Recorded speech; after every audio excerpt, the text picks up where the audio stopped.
Halo teman-teman, balik lagi dengan SPM di sini. Chapter 1143 akhirnya sedikit menjawab dugaan kita semua. Loki bukanlah orang jahat. Loki tidak benar-benar membunuh Raja Harald atau setidaknya tidak membunuh tanpa alasan. Teori bahwa Harald punya hubungan khusus dengan pemerintah dunia semakin kuat. Di analisis kali ini, gue akan memberikan bukti-bukti tambahan kenapa Harald diduga memiliki hubungan dengan pemerintah dunia, hingga gue juga akan berteori kira-kira siapa orang yang akan melawan 3 Holy Knights ini. Oke, sebelum mulai jangan lupa like dan subscribe dulu ya kalau kalian tertarik dengan info, analisis, dan teori-teori soal One Piece. Oh ya, gue juga mau berterima kasih kepada Binar Andri Helda, Movit JK, dan Jauh Hari karena sudah traktir via Saweria. Kalau kalian mau traktir juga bisa scan di sini atau klik link yang ada di komen ya. Oke, yuk kita mulai pembahasannya. Karena chapter kali ini tidak memiliki cover story, gue akan mulai dengan menganalisis cover page atau color spread ini secara singkat ya. Pertama, kalau kalian perhatiin, nomor yang ada di setiap ikan disesuaikan dengan urutan masuknya anggota ke dalam bajak laut topi jerami. Selain itu, gue nggak tahu nih ini sengaja atau enggak, tapi warna Sanji dan Zoro itu ketuker. Begitu juga dengan Robin dan Usopp. Oke, lanjut ke cerita utama ya. Melanjutkan dari kekeosan chapter sebelumnya, chapter ini dibuka dengan Saul yang mencoba untuk menyelamatkan anak-anak yang diculik. Dari panel ini akhirnya terungkap kenapa Guru Wolf luka-luka ketika mencoba menyelamatkan anak-anak pada chapter sebelumnya. Ternyata tubuh anak-anak dikelilingi oleh duri tajam yang tidak terlihat. Prediksi gua pada analisis sebelumnya ternyata salah. Kekuatan Sommer bukan mewujudkan ketakutan anak-anak. Ternyata Sommer memiliki kekuatan Iba-Iba Nomi atau manusia duri. Jujur gua nggak tahu ini kiasan atau bukan, tetapi berdasarkan pernyataan Sommer, semakin besar rasa cinta, semakin kuat juga cengkeraman durinya. Apakah kekuatan duri Sommer memiliki hubungan dengan rasa cinta? Oleh sebab itu, Saul terluka parah ketika mencoba menyelamatkan Ylva karena Saul sangat cinta atau sayang kepada Ylva. Jadi, semakin sayang atau cinta, semakin sakit juga luka yang akan didapatkannya. Nah, karena di chapter-chapter sebelumnya kita diperlihatkan hubungan cinta antara Gaban, Ripley, dan anaknya Kolon, gua memprediksi bahwa Gaban dan Ripley akan menjadi korban utama Sommer. Sommer akan menggunakan Kolon sebagai perangkap dan sumber rasa sakit yang akan diterima Gaban dan Ripley. Di sini gua punya dua alasan.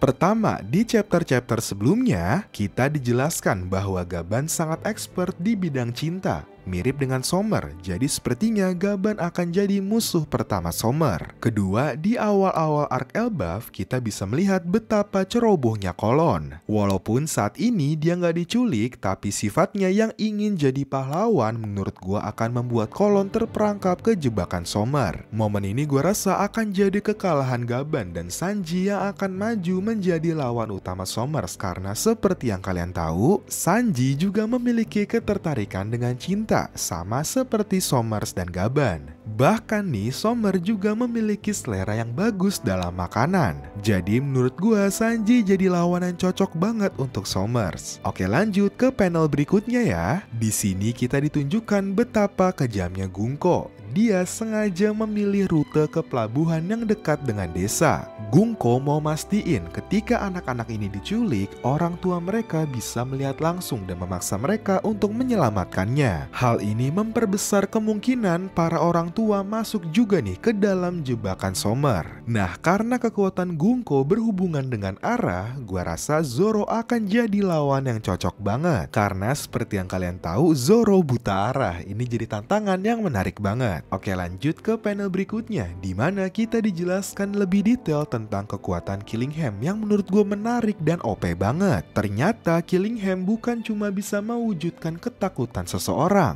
Killingham bisa mewujudkan mimpi seseorang. Contoh, ketika butuh garam, Killingham meminta garam kepada Sommer agar dia memikirkan dan membayangkannya. Setelah itu, Killingham menghipnotis Sommer dan mengambil garam dari mimpinya. Nah, tapi ini mungkin kelemahannya.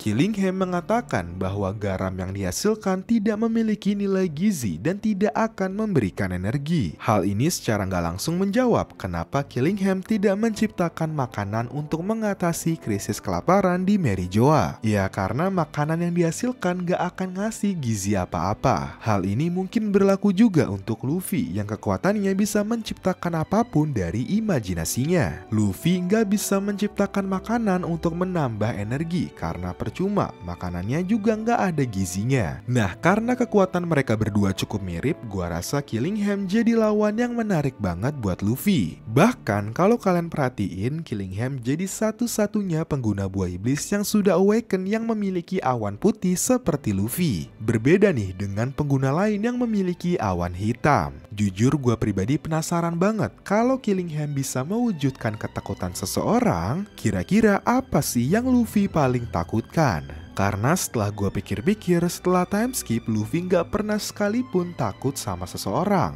Terakhir gue ngeliat Luffy takut ketika lawan Kizaru di Sabaody sebelum time skip. Coba komen dong menurut kalian siapa atau makhluk apa yang paling Luffy takutkan.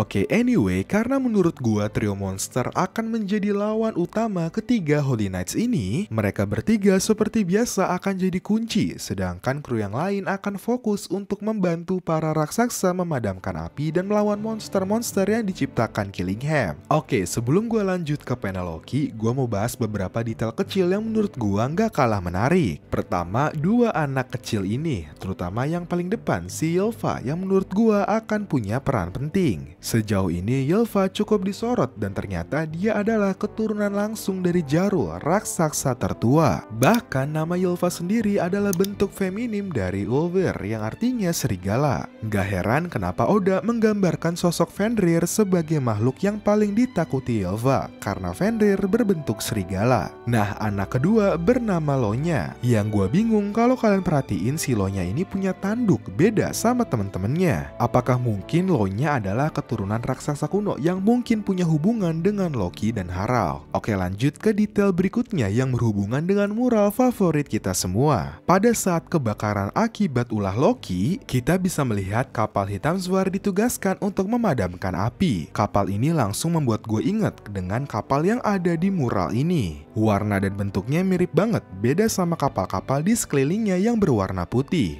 Gua rasa kapal ini tahan api dan punya peran penting dalam perang akhir nanti. Oke, sekarang lanjut ke pembahasan tentang Loki ya. Setelah ditahan selama 6 tahun dan dapat serangan brutal dari Shamrock dan Gunko, kondisi Loki ternyata lebih kritis dari yang gua duga. Hal ini terbukti, dia langsung pingsan dengan satu serangan ringan dari Luffy. Tapi walaupun begitu, gue jujur tetap salut dengan luka separah itu dia masih bisa berdiri dan membuat serangan yang sangat kuat kayak gini. Oke, anyway, di sini kita dikasih flashback singkat masa lalu Loki, Hairudin, dan ayahnya Harald. Di flashback ini ada dua hal yang menurut gua menarik banget. Pertama, Loki ternyata dari kecil matanya udah ketutup. Sesuai dengan analisis gua sebelumnya, gua masih nggak yakin kalau Loki ini buta karena dia bisa mengenali wajah Shanks dan Shamrock. Menurut gua ada sesuatu yang spesial di mata Loki yang membuatnya terpaksa menutupnya. Nah, kedua adalah pose Harald di sini. Di akhir chapter kita dikasih clue, Loki sepertinya nggak membunuh Raja Harald. Kalaupun ternyata membunuh, Loki punya alasan yang kuat kenapa dia terpaksa membunuh ayahnya sendiri. Pose ini langsung mengingatkan gua dengan pose Vegapunk ketika bersama Kuma. Pada saat itu, Vegapunk benar-benar di bawah kendali pemerintah dunia. Apakah Harald juga di bawah kendali pemerintah dunia? Oleh sebab itu, Loki terpaksa membunuhnya seperti yang gue jelasin di analisis-analisis sebelumnya. Oh iya, satu hal lagi yang gak bisa kita lewatkan, yaitu reaksi Road. Ketika dia melihat Loki pingsan karena luka parah, reaksi Road seperti mengetahui sesuatu. Apakah sebelum Holy Knights ada prajurit pemerintah lain yang datang ke Elbaf dan sempat masuk ke perangkat Road seperti Luffy dan kawan-kawan? Oke, itu dia analisis dan teori pada chapter ini. Coba komen dong, kalian setuju nggak kalau Harald benar-benar di bawah kendali pemerintah dunia? Terima kasih sudah nonton video ini. Jangan lupa like, comment, share, dan subscribe supaya gue makin semangat bikin video.